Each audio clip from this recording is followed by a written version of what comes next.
Espace TV. Espace TV, le 10 minutes.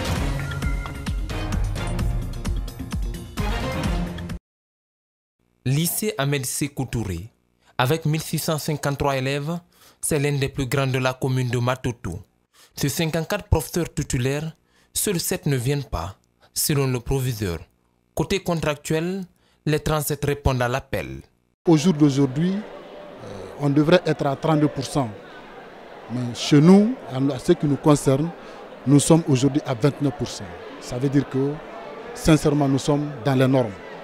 Les professeurs qui accusent un peu de retard, on vient d'établir un canevas de rattrapage. Et nous serons au rendez-vous des examens et des évaluations de fin d'année. Tous les programmes seront bouclés, s'il plaît à Dieu. Il est donc clair, selon le proviseur, le pari d'achever le programme avant le début des examens est possible.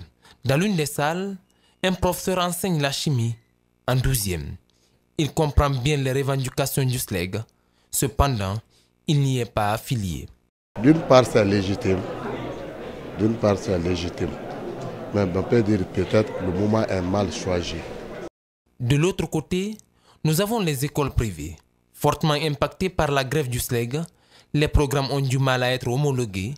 Après 3 mois, le statu quo entre le gouvernement et les syndicalistes n'arrange aucune partie, souligne cet enseignant et membre du syndicat des écoles privées. Le privé souffre par rapport à ces grèves répétées.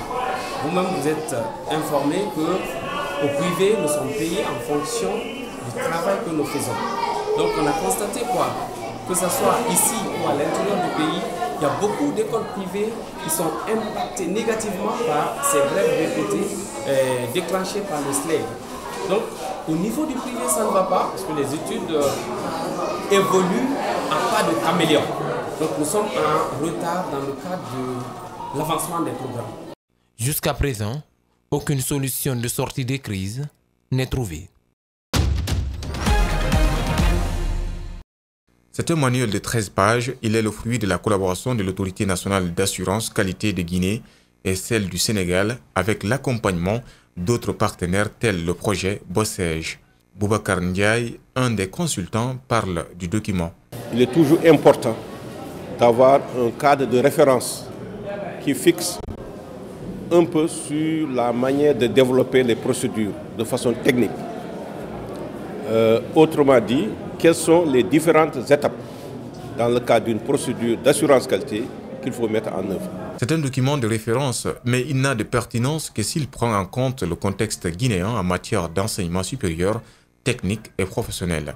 D'où l'objectif de cet atelier de validation. Cet atelier doit aboutir au partage et à la validation de ce manuel avec toutes les parties prenantes, à savoir les institutions d'enseignement supérieur, les institutions de recherche scientifique et les institutions d'enseignement technique et de formation professionnelle, associées à nos partenaires au développement et à la Fédération des parents d'élèves. Les participants, à l'image de Mamadi Kamara, chef du département alésique de Kountia, saluent l'initiative. Ils souhaitent cependant le suivi dans la mise en œuvre du manuel une fois validé. Et une fois que cela sera validé, c'est-à-dire que prochainement, si tu appartiens à une université publique ou privée, nous avons tous le même programme de formation et le même contenu. Et là, les diplômes, il n'y aura pas de différence en termes de formation. Et c'est sur le marché de l'emploi maintenant que les talents personnels des différents apprenants pourront se faire sentir. Le ministère de l'Enseignement supérieur, à travers son représentant à l'atelier, fonde un grand espoir sur le document. Dr Abdul Karim Diallo a aussi rassuré l'ANAC de l'accompagnement de son département pour la réussite du travail. Les 5,5 milliards de francs guinéens ne seront pas reversés à la presse guinéenne comme le prévoit la loi organique sur la haute autorité de communication. Cette décision est en violation de la constitution guinéenne, s'insurge Ibnou Conti. D'après lui, elle aura des lourdes conséquences dans le monde des médias guinéens.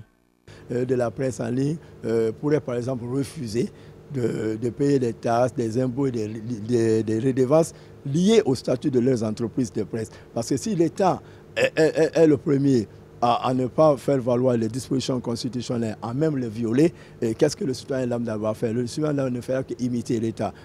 Il ne faut pas s'en tenir qu'aux dénonciations Ibn Conté appelle à la mobilisation de toutes les associations de presse afin d'engager des recours pour être rétablis dans leurs droits. Et nous en appelons à la mobilisation de l'ensemble des professionnels de l'information de notre pays et des amis des médias, des partenaires bilatéraux et multilatéraux au développement du secteur de la presse privée dans notre pays pour qu'on fasse la mobilisation citoyenne dans la limite du droit pour que ce droit-là soit respecté et qu'on soit rétabli dans notre droit. Les journalistes Moussa Yeroba de Espace FM et Kernoma Diou de Nostalgie, l'une poursuivie en justice, l'autre suspendue par la HAC. D'après lui, cette institution prend actuellement des mesures au-delà de ses prérogatives. Donc la liberté de la presse est sérieusement menacée dans notre pays parce qu'il y a une velléité de plus en plus grande de répénaliser les délits de presse et je crois que cela aussi il faut le mettre au compte d'une sorte de culture sur la liberté de la presse. Je crois que ce n'est pas bien et quand il s'agit de prendre des décisions liberticides, la HAC ne nous associe pas et quand il s'agit de défendre les journalistes, la HAC reste indifférente et ce n'est pas bien. Une institution de tutelle ne fonctionne pas comme ça. Depuis 2017, la presse guinéenne a réussi à rehausser le montant de 3,5 milliards à 5,5 milliards de francs guinéens. Mais pour cette année, les médias risquent de se retrouver sans subvention. Aminata Kamara et Nema Maoumou sont désormais les nouveaux collaborateurs du commissaire spécial de la sécurité routière de Matoto.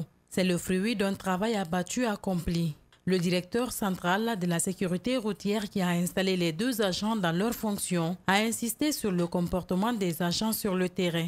Le message, c'est la discipline. Être correct dans la circulation, sécuriser les citoyens leurs biens et cesser d'arnaquer les citoyens. Et être propre dans la circulation, la courtoisie aidant, ils doivent se mettre à la disposition de cette population. Nous avons demandé une innovation en faisant quoi? En restant discipliné, en restant visible dans la circulation et donner la paix aux citoyens dans la circulation. Les nouveaux promus promettent la rigueur dans le travail pour la fluidité de la circulation à Matoto. Ce qui doit être mes priorités, c'est le changement absolu. La confiance qu'on m'a apportée, vraiment, je vais relever les défis. Ça va changer à la route de Matoto, s'il plaît à Dieu.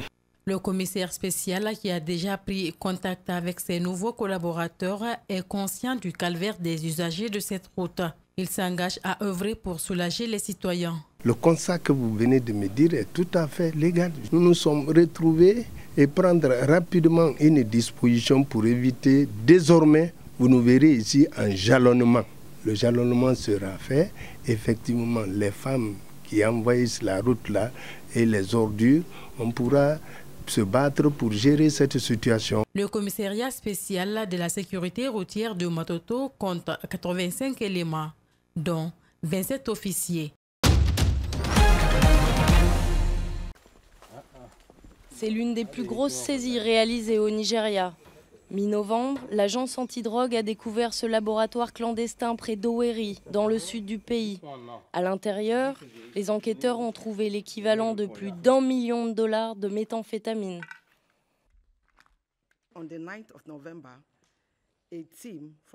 Le 9 novembre, une équipe du QG est venue ici et ils ont découvert un laboratoire juste derrière nous. Un laboratoire où ils produisent des méthamphétamines. Nous savons tous que c'est une drogue très dangereuse.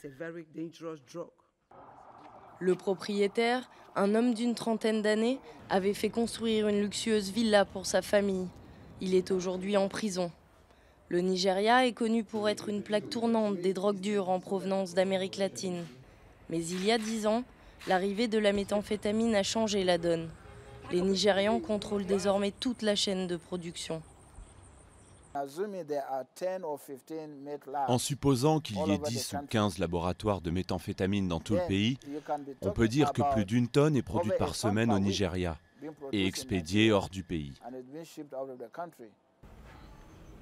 Le kilo se vend jusqu'à 150 000 dollars en Asie et les cartels nigérians se livrent une guerre impitoyable pour le contrôle du marché.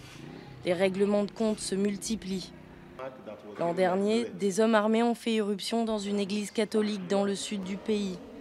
13 fidèles ont été tués pendant la messe en majorité des femmes et des enfants. C'était comme une éruption volcanique, avec des tirs dans tous les sens dans l'église. Beaucoup de personnes ont été abattues avant que l'on ne comprenne ce qui s'est passé. Traumatisés, les habitants redoutent qu'un tel scénario se répète. La porosité des frontières, mais aussi la corruption généralisée, pourrait faire du géant ouest-africain le nouvel Eldorado des trafiquants.